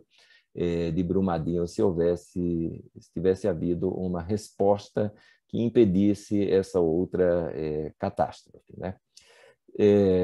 Tem bastante pergunta aqui, não é, Denise? Eu acredito que Denise e Doris, né, são para mim, são para o Rodrigo. Eu acho que o Rodrigo fez as colocações importantes. A tela do Rodrigo ficou travada aqui no centro, não sei se com você está acontecendo o mesmo, né? E ele está com a câmera desligada. Professor, agora ele Isso. apareceu. Antes de passar a palavra para a Rimena, para a leitura das próximas perguntas, eu só queria agradecer os seus comentários E lembrar a todos que tanto o livro do professor Fernando, que foi organizado em conjunto com a equipe da ONU with Harmony, quanto o texto do Rodrigo sobre o desmatamento da Amazônia colombiana estão disponíveis no nosso chat do YouTube. Então, essas referências que eles estão citando, vocês podem conferir no chat do YouTube. Obrigada, Dé. Bom, antes de passar as perguntas, eu queria fazer uma pergunta para Rodrigo. E aí eu vou fazer em espanhol. Pensando un poco en todo esto que nos acabas de explicar sobre un poco ese cambio de paradigma que hemos estado teniendo aquí, repensando esa relación que tenemos con la naturaleza, incluso priorizándola en términos de toma de decisiones de gobierno. ¿Qué es lo que está pasando entonces, en tu opinión, con el Acuerdo de Escazú, con la ratificación del Acuerdo de Escazú? Bueno, pues ese es de alguna manera también el reflejo del desborde que hay a nivel político institucional con respecto no solamente a la protección ambiental o de los líderes, sino desafortunadamente a unas condiciones de ingobernabilidad, ¿cierto? Y a unas condiciones, digámoslo, de falta de capacidad en las disputas territoriales, ¿cierto? Y en las disputas de interés que tenemos a nivel local, que se reflejan efectivamente en el tema, digámoslo, de defensores de derechos, tanto territoriales como ambientales. Ese es como un primer aspecto. El otro aspecto, Jimena, y te cuento, no es exclusivo de Colombia. Yo veo, por ejemplo, una similitud muy grande en la discusión política legal que hubo en el Congreso, porque los gobiernos proponen el tema de Escazú, pero son los congresos los que lo ratifican. O sea, un acuerdo internacional como el de Escazú debe pasar por el Congreso. Y en ambos casos, fueron los sectores privados los que, a través de obviamente el lobby que hacen con los congresistas afines a su campaña política, dijeron no vamos a meternos en un acuerdo internacional que nos limite aún más las posibilidades de desarrollo económico. O sea, la relación es directa. Es un tema de amenaza o de percepción de amenaza sobre las limitaciones al desarrollo económico, limitaciones jurídicas a precisamente la agenda que yo mencionaba, que es esa de la desregulación. Entonces, hoy por hoy, cualquier iniciativa de regulación adicional, léase acuerdo de Escazú, es inmediatamente objetada. Entonces, digámoslo, es parte también de la lucha entre diferentes poderes, Jimena, y digámoslo para toda la audiencia. No os escapa tampoco el caso brasilero. O sea, claramente cuando yo veo las posiciones de los sectores, por ejemplo, de la minería, de la energía, ¿cierto? De las hidroeléctricas o de la misma inclusive expansión de agronegocios de la Amazonia, expresada efectivamente en todo lo que tiene que ver con por ejemplo, alguien preguntaba aquí en el chat, los procesos o de desregularización o de debilitamiento de la institucionalidad encargada de la regulación, ¿sí? O sea, no es tampoco casualidad que haya un proceso de desregulación progresiva a través del debilitamiento institucional. Y eso es un tema que se presenta no solamente en Colombia, sino en la mayoría de esos países. Gracias, Rodrigo. Acho que agora podemos passar, né, as perguntas do chat. A primeira pergunta é do Fábio. No atual cenário político brasileiro, é possível a implementação de políticas de concessão florestal comunitária que agreguem comunidades na superação dos desafios existentes na região amazônica? Isso seria para todos nós, né? Eu acredito que há aí um conjunto de perguntas. O atual cenário político brasileiro é um cenário de necropolítica e de destruição de políticas de preservação da vida, né? Então, eu acredito que as iniciativas, e o Brasil foi paradigmático, né, ao longo das últimas 3 décadas. Não é por acaso que o Brasil sediou as últimas grandes conferências das Nações Unidas sobre desenvolvimento sustentável e meio ambiente, né? A Rio+20, que provocou a elaboração do Tratado Internacional, né, de Proteção da Diversidade Biológica, a Convenção da Diversidade Biológica, e a Rio+20, que tratou da economia verde. Evidentemente que não concordo com muitas perspectivas e muitos aspectos desses documentos e das posições oficiais desses documentos, mas tem questões que são muito importantes que devam ser tratadas. Por exemplo, a questão do desenvolvimento sustentável, né, e a questão relacionada a garantir às gerações futuras a mesma qualidade ambiental que tem as gerações do presente. Portanto, isso significa limitar formas de desenvolvimento predatório, né, como muito bem ressaltou o Rodrigo, né, e, portanto, limitar a atuação destruidora, né, desses espaços da vida que promove o capital. Então, temos um atual contexto econômico que desconsidera essas inovações, né, no âmbito da regulamentação internacional e da responsabilidade dos Estados em relação ao cumprimento, né, da limitação dessa ação econômica que destrói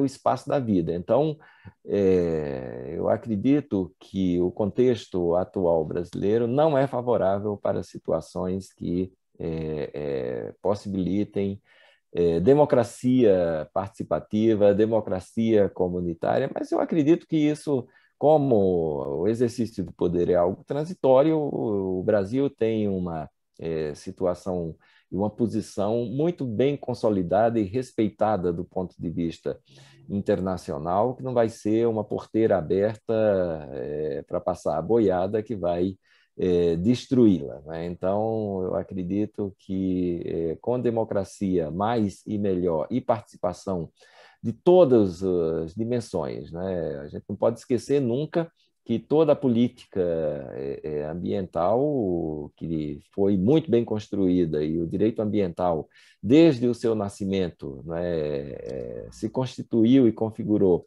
uma dimensão emancipadora, né, desde lá a Conferência de Estocolmo, de 1972, passando pela Conferência do Rio, de 92, e a Rio+20 em 2012, tinha uma perspectiva emancipadora, né? Apesar de criticarmos essa apropriação que fez, por exemplo, as empresas transnacionais, né, de categorias e conceitos que foram criados por essa dimensão emancipadora, como é o caso do desenvolvimento sustentável, por exemplo, dos selos verdes, ou de algumas categorias, né, que são atribuídas a empresas que respeitam o meio ambiente. Então, destruir essa posição que teve o Brasil e foi construída historicamente, né, com muitas lutas, não é uma coisa fácil. Eu acredito que se reverte rapidamente. Obrigada, professor Fernando. Aqui tem algumas perguntas da Marina, da própria professora Adelaide, em relação à Amazônia. Então, eu vou tentar condensar aqui.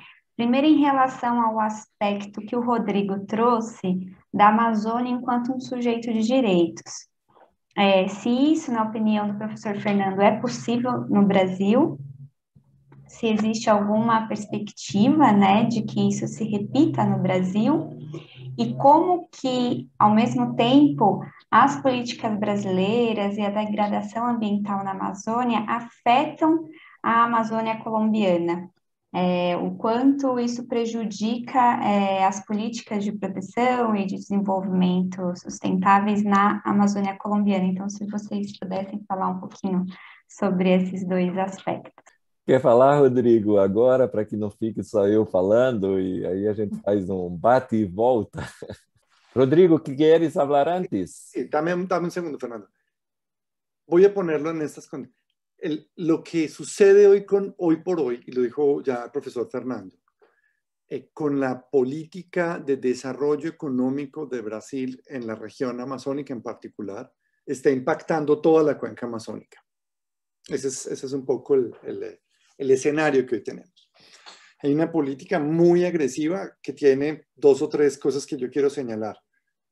Uno, el tema de generación de energía a través de las represas, de las presas hidroeléctricas. Ese es un tema que es crítico porque ese es algo que pone, digámoslo, toda la cuenca amazónica la pone ya en un punto de transformación, ¿cierto? Porque no hay movilidad y flujos ecosistémicos corrientes. Eso, digámoslo, para aquellos que están en el área de salud, es básicamente empezar a poner torniquetes por todo un cuerpo, otra vez hablando del concepto del cuerpo, y esos torniquetes pueden empezar a generar rápidamente un tema de colapso.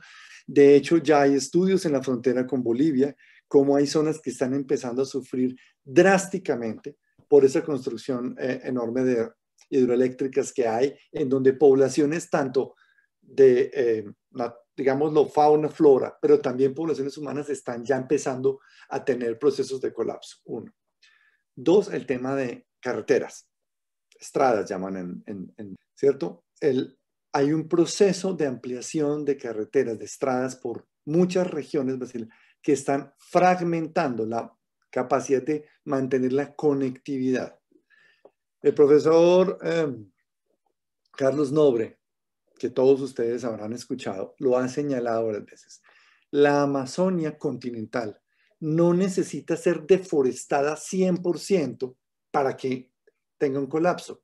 La Amazonia es un ecosistema tan sensible que funciona por interacción. Todo es por interacción. Las carreteras son hoy por hoy el principal instrumento de fragmentación de la conectividad ecosistémica y por lo tanto es el principal factor por donde esa transformación se está dando e impacta a nivel regional el proceso de sabanización y de transformación irreversible de este gran ecosistema. Y lo tercero, la política que hay de ampliación de la frontera de agronegocios que hay de Brasil, ¿sí? Incluyendo sus propias empresas que tienen movimientos en Perú, Colombia, Ecuador, Bolivia, ¿sí? Está generando hoy por hoy un proceso de borde, el borde de la Amazonia está empezando a ser carcomido y está empezando a tener un proceso de afectación cada vez más fuerte. Para cerrar, recordando al profesor Nobre, con hidroeléctricas, carreteras y avance agroindustrial, estamos llegando muy cerca al punto de no retorno en el funcionamiento de la Amazonia. Esa es un poco la situación. Bom, muito bom. A Amazônia é um ser integrado, né? Então, quando o Rodrigo, né, fala da cuenca amazônica, né, nós poderíamos pensar num organismo vivo todo interrelacionado. Por exemplo, a grande veia, a espinha dorsal, o Rio Negro, Amazonas, Solimões, né, que nasce na Venezuela, na Bolívia, na Colômbia, no Equador, né? E se a gente faz o caminho dessas veias, que espero que não coloquemos torniquetes, né, ao longo desses espaços, Rodrigo, nós vamos ver que há uma falácia e um senso comum muito equivocado de que a Amazônia é brasileira, por exemplo. A Amazônia não é brasileira, a Amazônia continental, ela transcende países. Por exemplo, na América do Sul, a Amazônia está em todas as Guianas, está na Venezuela, está na Colômbia, está no Peru, está no Equador, está na Bolívia e está no Paraguai também, um pedacinho do Paraguai, apesar de não termos, né, nessa grande nominação e demarcação do que seria essa Amazônia continental, que coincide ou não com a Amazônia biológica, né, esse bioma que transcende fronteiras de países, evidentemente, né, que uma ação no Brasil não vai respeitar limites e fronteiras artificiais dos estados nacionais, né, que se demarcam ali em relação à Amazônia. E é preciso, não é, uma ação coordenada, uma ação que isso foi pensada nos últimos tempos. Curiosamente, não é, o Tratado de Cooperação Amazônico foi um tratado para a defesa da Amazônia e da soberania da Amazônia da época dos governos militares, mas que tinha um conteúdo muito significativo de proteção ambiental e de proteção dessa integralidade, desse ser vivo, desse bioma que é a Amazônia, né? Então, por meio desse tratado, a junção de 8 países, dos 8 países amazônicos, deveriam desenvolver estratégias de proteção dessa Amazônia. Tudo isso é destruído ou tenta se destruir hoje, né? Porque o impacto de uma atividade de desrespeito a esse ser vivo integrado, interrelacionado, que é a Amazônia, que transcende fronteiras de estados nacionais, evidentemente que gera consequências muito danosas aos países amazônicos. Exemplo disso, né? As enchentes na Bolívia, causadas por represas, né? Usinas hidrelétricas no estado de Rondônia e no Acre, né? Isso já foi pontuado aí pelo Rodrigo, né? Na Amazônia Central, estado do Amazonas, e ao longo, né, do curso do rio Amazonas, no Brasil é chamado de Solimões, né? Por ser muito plano, não tem esse perigo, não vai se construir represas no rio Amazonas, até porque tecnicamente e biologicamente é impossível, né? Praticamente uma grande planície que tem um sistema, né, de cheias e vazantes, né, que faz com que o rio avance pelos igapós, né, e transforme a Amazônia em um grande espaço úmido e cheio de águas durante praticamente a metade do ano. Mas há situações, por exemplo, na tríplice fronteira Brasil, Colômbia e Peru, né, lá em Letícia, e a Universidade Nacional da Colômbia tem estudos muito consistentes a esse respeito. Quando eu fui coordenador do programa de pós-graduação em Direito Ambiental da Universidade do Estado do Amazonas, tentávamos desenvolver ações que demonstrassem, né, que uma destruição da Amazônia em um dos países que integram, né, tanto a tríplice fronteira ali, Brasil, Colômbia e Peru, como a Amazônia como um todo, significaria a destruição de um ser que transcende essas fronteiras nacionais. Então, é preciso de uma política integrada, não é? Preciso de uma política com participação democrática, com desenvolvimento de tecnologia que dialogue com os conhecimentos dos povos e comunidades, portanto, com os conhecimentos ancestrais, porque foram esses povos e comunidades, e esses povos ancestrais, principalmente, que lograram, nós, que somos aqui presentes, e povos do século XXI, isso que alguns chamam, de modo colonial, de pirâmide verde, né? Quer dizer, a Amazônia é resultado de sistemas de vida de povos que não a destruíram, os sistemas de vida fundados nessas cosmovisões que eu citei para vocês, né, do bem viver, que diz, olha, nós não podemos destruir quem nos dá vida, portanto, nós não podemos destruir a nossa mãe, portanto, a natureza é chamada de Mãe Terra. Então, a Amazônia, como está hoje, ela é resultado, né, de sistemas harmônicos de relação com essa natureza e harmônicos que implicam em práticas de cuidado para a sua não destruição. É por isso que eu acredito que hoje os direitos da natureza têm tomado, não é, essa importância como uma espécie de contribuição relacionada, não é, tanto dos territórios dos povos indígenas como das formas e sistemas de vida, formas de ser, fazer, viver, conhecer, portanto, sistemas de vida dos povos indígenas, que possibilitaram lograr o século XXI a gente ter essa magnitude, essa coisa, esse ambiente, esse espaço tão grandioso como é a Amazônia na atualidade. O Brasil reconhecer a Amazônia como sujeito de direito, há tentativas, existem possibilidades, né, de se pensar judicialmente como pedir o reconhecimento dos rios amazônicos como sujeitos de direito, mas acredito que isso é uma realidade um pouco distante ainda da nossa realidade. Nós não podemos esquecer nunca que a juridicidade brasileira ela é construída com os olhos voltados para a juridicidade europeia e a juridicidade americana. Então, esse movimento do novo constitucionalismo latino-americano é que está invertendo a direção desse olhar para que vejamos as experiências dos povos ancestrais, dos povos indígenas e dos povos contemporâneos, né, mestiços, e as experiências, né, do mundo latino-americano, para, em processo de integração simétrica, possamos defender o que os índios chamam de Abya Yala. Exemplos a gente teve recente, né? A criação da UNASUR foi um exemplo muito importante, a União das Nações Sul-Americanas, que foi destruída, né?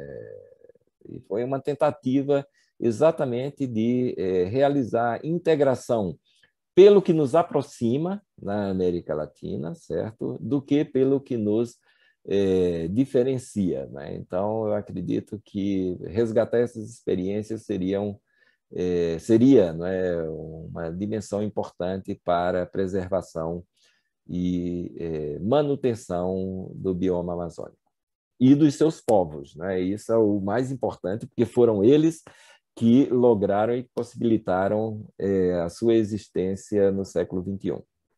Muito obrigada, professor Fernando. A gente está encaminhando para o final, nós temos 10 minutos.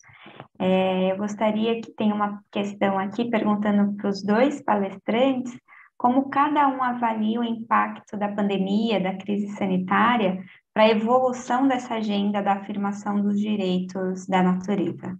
Voy a arrancar, si te parece. Sí. Mira, ha sucedido algo muy importante en el cual otra vez vuelvo al tema de salud pública que me parece a mí hay que resaltar poderosamente en esta conversación.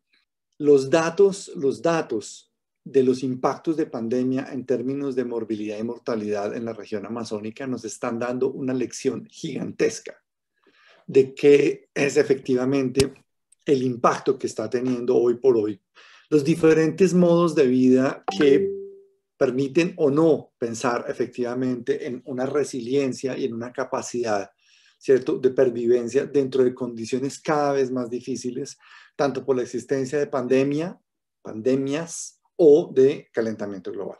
Nosotros tenemos para el caso colombiano una situación y es, tenemos la tasa más alta de morbilidad y mortalidad a nivel nacional dentro de las áreas amazónicas en las cuales la población cambió sus hábitos de vida tradicionales. Y otra vez regreso a lo que dijo ahorita Fernando. La Amazonia que conocemos es el resultado histórico de siglos y siglos de unas culturas que con conocimiento del manejo equilibrado entre los bosques, ¿cierto?, las cargas virales, las enfermedades y las formas de vida, lograron ese equilibrio.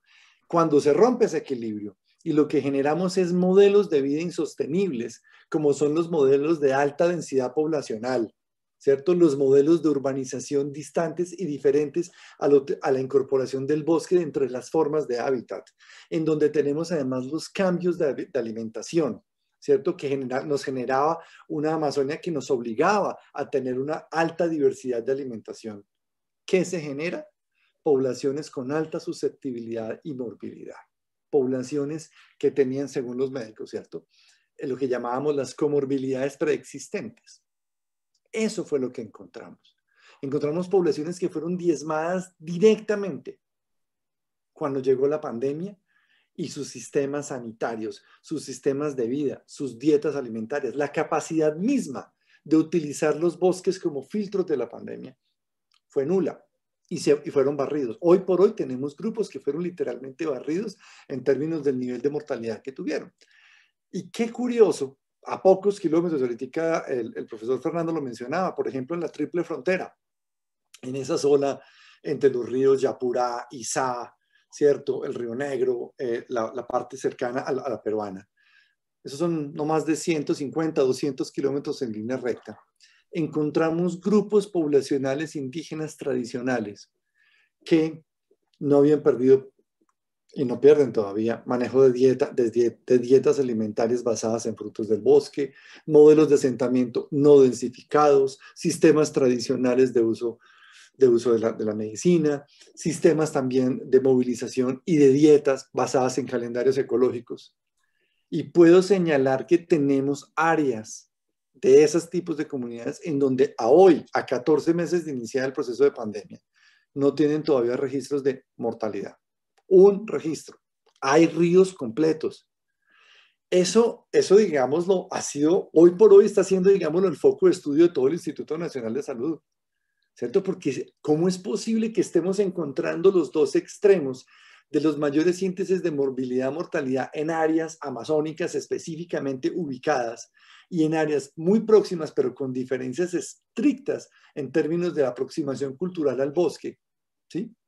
Ahí sí, como dijo el profesor, la persistencia de un modelo cultural del buen vivir con relación a un bosque como sujeto de derechos genera una relación totalmente diferente. Entonces, profesora Adelaida, sí, efectivamente lo que estamos viendo es la maximización de los impactos de la depredación ambiental, ¿cierto? Asociada a los impactos de pandemia versus modelos de asentamientos y desarrollo humano integrando el bosque, es decir, como haciendo precisamente el tema de sujeto de derechos y una visión integrada antropocéntrica con el ecocentrismo, en donde las condiciones han sido totalmente diferentes. Me parece a mí que es una lección fundamental que hoy por hoy inclusive se está utilizando en mecanismos de salud pública para pueblos indígenas, donde todos los modelos que estoy señalando de mantenimiento del uso tradicional de los bosques está siendo su principal factor de pervivencia. Me parece que ese es el caso que yo resaltaría más importante hoy por hoy en la região amazônica colombiana.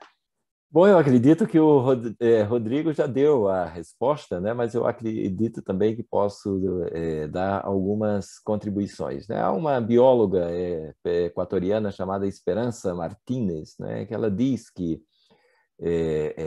essa teia, esse organismo vivo, né, que é a natureza, ela é composta, né, por relações simbióticas e harmônicas de diferentes seres. O vírus, por exemplo, é um ser, a bactéria é um ser. Na medida em que nós temos uma relação com a Terra, que destruímos o espaço de vida desses seres, nós possibilitamos a maximização dos espaços de migração desses seres para os seres humanos, que são os mais vulneráveis nesse ambiente. O Ailton Krenak e os povos indígenas sempre nos lembram disso, né? Que a natureza pode viver perfeitamente sem a presença dos seres humanos. Agora, os seres humanos não podem viver sem a natureza. Porque a gente não pode viver sem ar, a gente não pode viver sem água, a gente não pode viver sem comida, a gente não pode viver sem os seres da natureza que nos dão a vida. Mas se a gente desaparecer da natureza, é possível, né, que a natureza se mantenha, porque vai ser uma espécie mais que vai sair. Então, o que os direitos da natureza, em um contexto pandêmico como esse, eu digo até que não é pandêmico, é sindêmico, podem apresentar como uma possibilidade futura? A reivindicação de relações harmônicas com a natureza para não destruir, né, a nossa casa comum. Temos que conviver com vírus? Temos que conviver com vírus, isso é normal. Os vírus e as bactérias têm os seus lugares de habitar. Eles podem, eventualmente, vir para os seres humanos? Podem. Foi o que a gente estudou em relação à malária na Amazônia, né? A malária sempre esteve nos lugares onde existia e onde existe o mosquito, e sempre teve, ou nos lugares onde existiam possíveis seres que sofreriam, né, com a doença causada pela picada desse mosquito. Agora, a malária tem uma incidência muito maior quando você destrói os seres que naturalmente poderiam ser e desenvolver essas doenças, onde se destrói o meio ambiente, onde se destrói os macacos, por exemplo, e se coloca seres humanos. Claro que a incidência de malária vai ser muito maior, porque não tem mais os macacos para os mosquitos picarem. Enfim, quer dizer, pode parecer uma simplificação, mas é algo nesse sentido, né, a reivindicação desse sistema integrado de vidas que fala Esperança Martínez e outros autores, né, Maturana, Varela, né, quando tratam, né, desse mundo sistêmico no qual vivemos, está dizendo exatamente isso, né, que é um organismo vivo e interdependente entre os seres que existem nesse organismo vivo. Aqui há uma pergunta. Eu acredito que a pandemia é uma espécie de vingança, como já disse um político brasileiro, Lula, recentemente, numa entrevista, né, disse que a Covid seria uma vingança da natureza contra os humanos, ou uma guerra da natureza. Na verdade, não foi vingança, foi uma guerra da natureza contra a humanidade. Quer dizer, então, será que não é chegada a hora de repensarmos as nossas formas de relação com a natureza e nos colocarmos no lugar de um ser a mais existente nesse ambiente da natureza e rompermos com a superioridade em que o ser humano foi colocado na relação com os outros seres da natureza? Isso tem implicações econômicas muito fortes e vai encontrar resistência muito forte com alguns setores, principalmente os setores econômicos, né? Aqui há uma pergunta ainda sobre a questão do pagamento por serviços ambientais. Pagamento por serviços ambientais é mais uma forma moderna ocidental de apropriação da natureza, né? Quer dizer, quem estuda direito, eu me lembro muito disso, os professores de direito dizendo que o ar é um bem fora do comércio, né? Eu batia lá na porta do professor e dizia, não, não, não, os créditos de carbono são ar, e estão sendo negociados na Bolsa de Valores de Londres e estão interferindo nas formas tradicionais de desenvolvimento pautado no bem viver de povos indígenas, porque estão tentando negociar carbono. E um dos trabalhos bonitos que já tive a possibilidade de orientar, que foi na Universidade Federal do Mato Grosso, do Lafayette Garcia Novaes Sobrinho, que foi o advogado, o autor da ação do Rio Doce.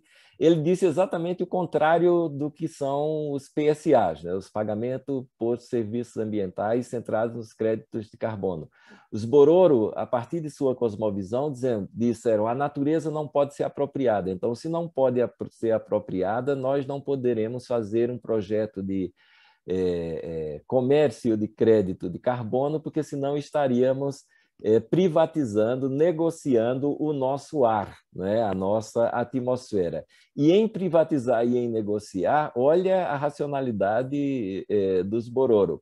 Nós estaríamos impedindo que os pássaros que fazem a comunicação entre o mundo dos vivos e o mundo dos mortos fizessem esse trânsito livremente. Portanto, somos contra a comercialização de créditos de carbono na nossa Terra.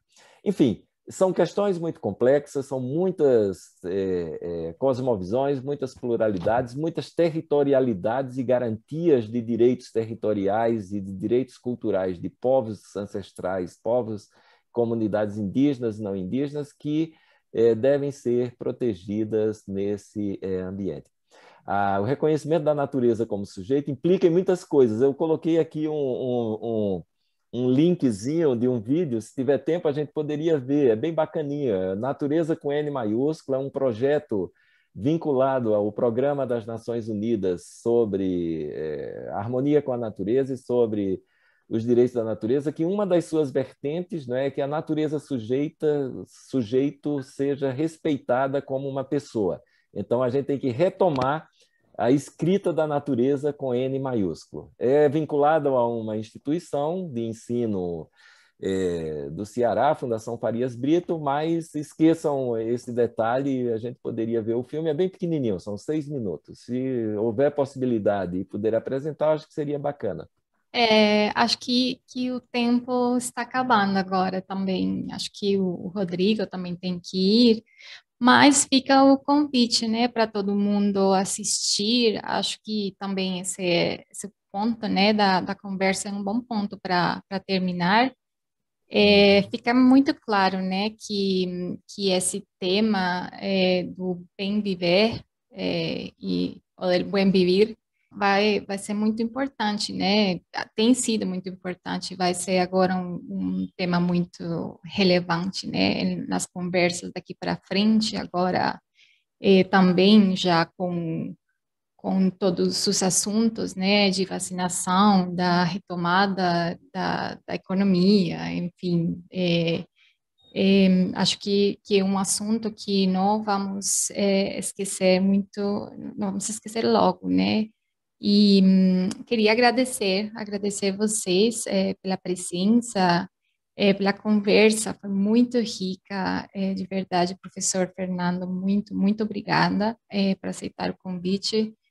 Rodrigo, muchas gracias de verdad por darnos este espacio y por ponernos de manifiesto no solamente que podemos conversar sobre naturaleza, sino que podemos hacerlo en los lenguajes de América Latina.